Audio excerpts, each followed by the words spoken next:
as we're talking about, let's do... Should we do Whitesnake?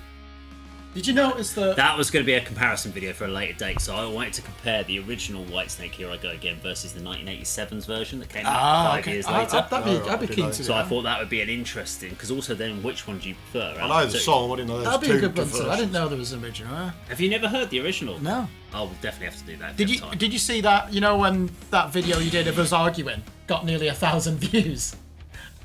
That was a surprise success, wasn't it? Yeah, things like that. If you can get those little snippets, they're actually good for TikToks Yeah. and stuff. I'm not really. I don't understand TikTok, so I'm not fucking bothering with it. Okay, let's do the next one. 3, 2, 1. Hi, Sandy. Hi, it's Dave. Hi, it's Kirk. Welcome to the ADK Rock and Metal channel, and today we are going to check out the band Damageplan, and the song is Save Me, which was their big single from back in the day. Now, Damageplan was the band formed by the Abbott brothers, i.e. from Pantera, just to help you out there, Andy. I know there's a Pantera connection, but that's about as far as it goes. So this kind of formed when Phil wanted to take a break because of his pain in his back, and he decided he wanted to take a bit of a break and said, look, I need to take some time away from the band, recover, and then he went off and did Super Joint Ritual down, and the Abbott brothers were like, what the fuck, you're meant to be taking a break and you've gone off and started new bands up, and they were like, well, we'll still... Then they went off and did that Rebel Meets Rebel Yeah. for a bit to fill time, and then when Phil didn't come back and he carried on doing the shit, they were like, fuck it, we started a new band called Damageplan. And this is their main single, so I thought we would check it out and do a bit of a comparison, knowing what we know about Pantera. So yeah, let's get to it. 3, 2, 1, go!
Stop it! Pick that up right against the wall. Oh, it's told off today. Yeah. Andy, first impressions of Damageplan. Well, I'm going to say my first hearing of the band name, I don't know anything about them. There's a YouTube video that I watched from a guy who, it was titled 10 People You Meet in a Mosh Pit. It's like a little comedy skit thing. Oh, okay. And the sort of voiceover for it was somebody doing a very poor Phil Anselmo impression. And he's like talking like Phil Anselmo, goes, when I was in Damageplan, and another voice says, but Phil, you wasn't in Damageplan. He goes, yes, I was, and I was in 50 other bands. I was every band in the world. I was in Damageplan. So I kind of thought there might have been a Pantera connection, but obviously not Phil Anselmo. No.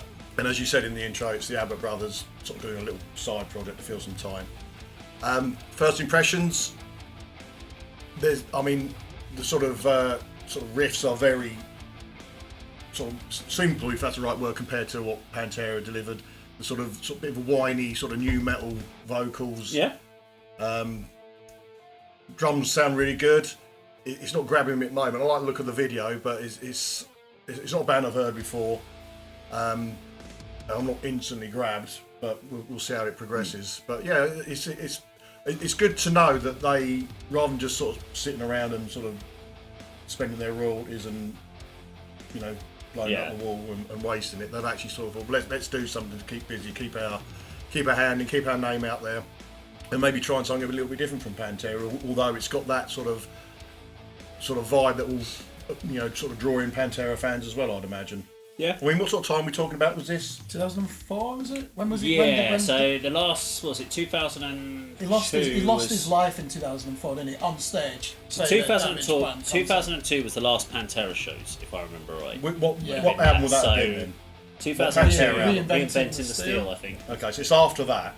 So it's after that, then and then it was around 2004 was when obviously died. Unfortunately, lost his life. Yeah, so this was not long after. So I think they took about a year off, and then It's they came out. 2003 or 4, isn't it? Yeah. Yeah. Is when they came out. So Kirk, First thing I noticed was the chorus reminded me of Chris Cornell, Soundgarden, Super Unknown era, and I know that Dimebag, I think Chris Cornell was his favourite vocalist of all time, other than Rob Halford, who he clearly worshipped. I'm actually disappointed by it. I know why I didn't bother with this album when it came out. To me, they could do this in their sleep, the Abbott Brothers, and it sounds like it's written for radio. Those riffs are not really doing anything. I've not heard any virtuosity. Normally with Pantera, you can give them any song and the guitar playing alone, you're just like, how has he made this sound so extravagant? Not getting that. I think the song arrangement is of a very high standard though.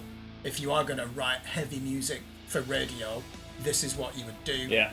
Not really doing it for me though. I just think those riffs are a bit bland and too predictable so far. Do you know what this reminds me of? This actually reminds me of Drowning Pool. I was going to say that, yeah. It sounds like Drowning Pool, doesn't it? The riff wise and stuff like that, it's just the vocals are slightly different from what the guys in Drowning Pool do, but from that kind of riff playing, this is a very Drowning Pool style song. Now the other songs of the album were different. I was a big Pantera fan up till like Far Beyond Driven, and then I kind of lost interest with Reinventing the Steel.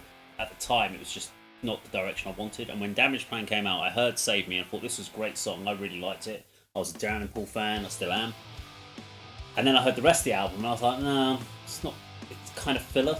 Kill Devil Hill sounds similar, don't they? Kill Devil Hill, which we had Rex was in for a while, so it kind of felt like they didn't have, you needed the four of them in Pantera to create that extreme level of what Pantera is.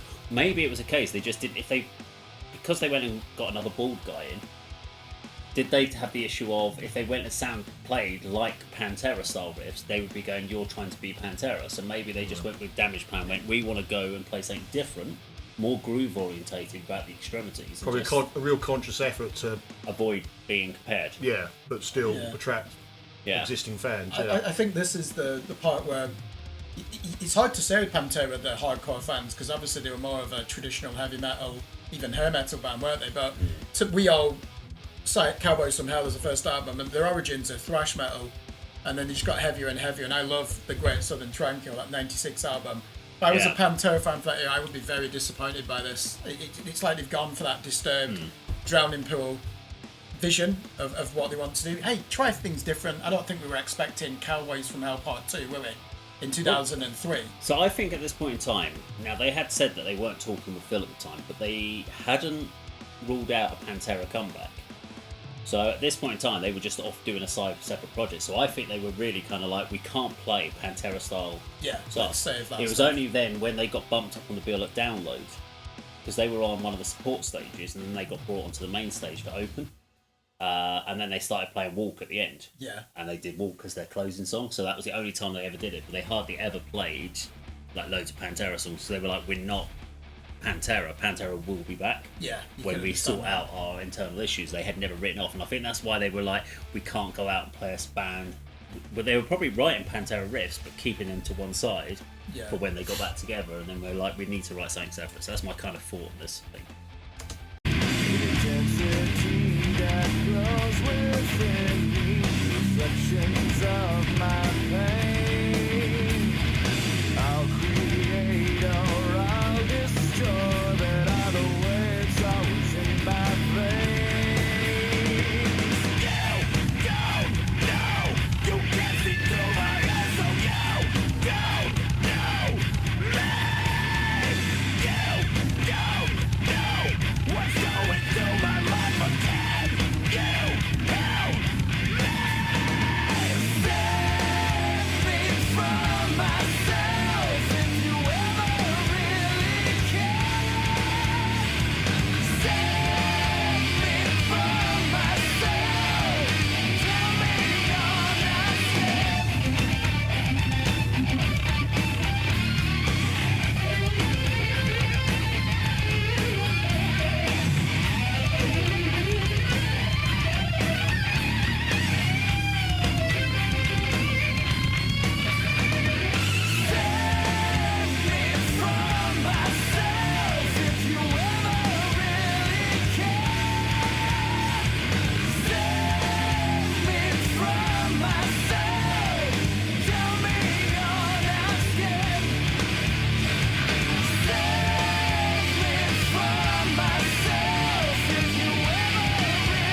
Okay, there we go. Damageplan and Save Me. So final thoughts then, Andy.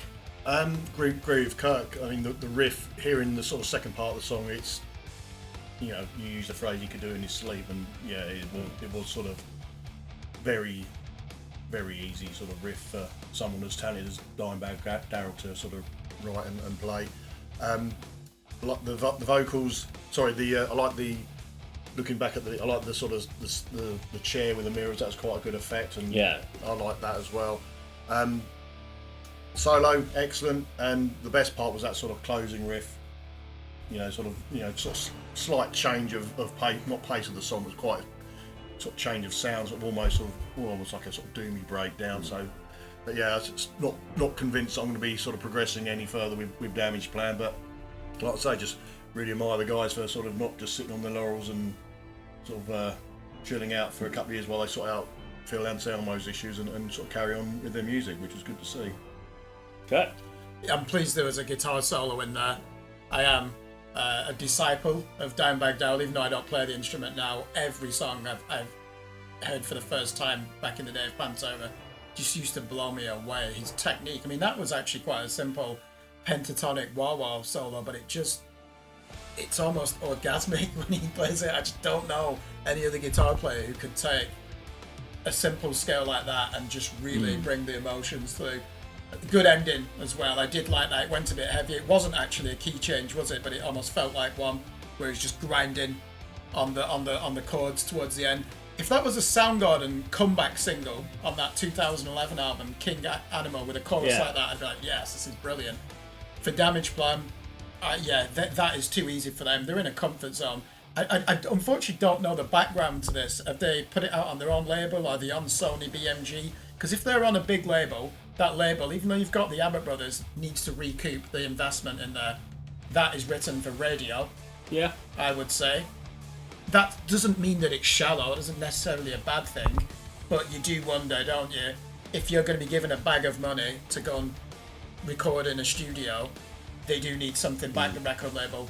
The viewers, apologies, it might have been on their own label, or I don't know what it was, but to me it sounds like in 2003, MTV2 is still your main medium to get your video out there, and you make money by physical CD unit sales and then going on the road, and you never made money at that time, did you? That was just to promote the album and sell merch, and obviously you're an artist, you want to go and perform live. Yeah, I wouldn't.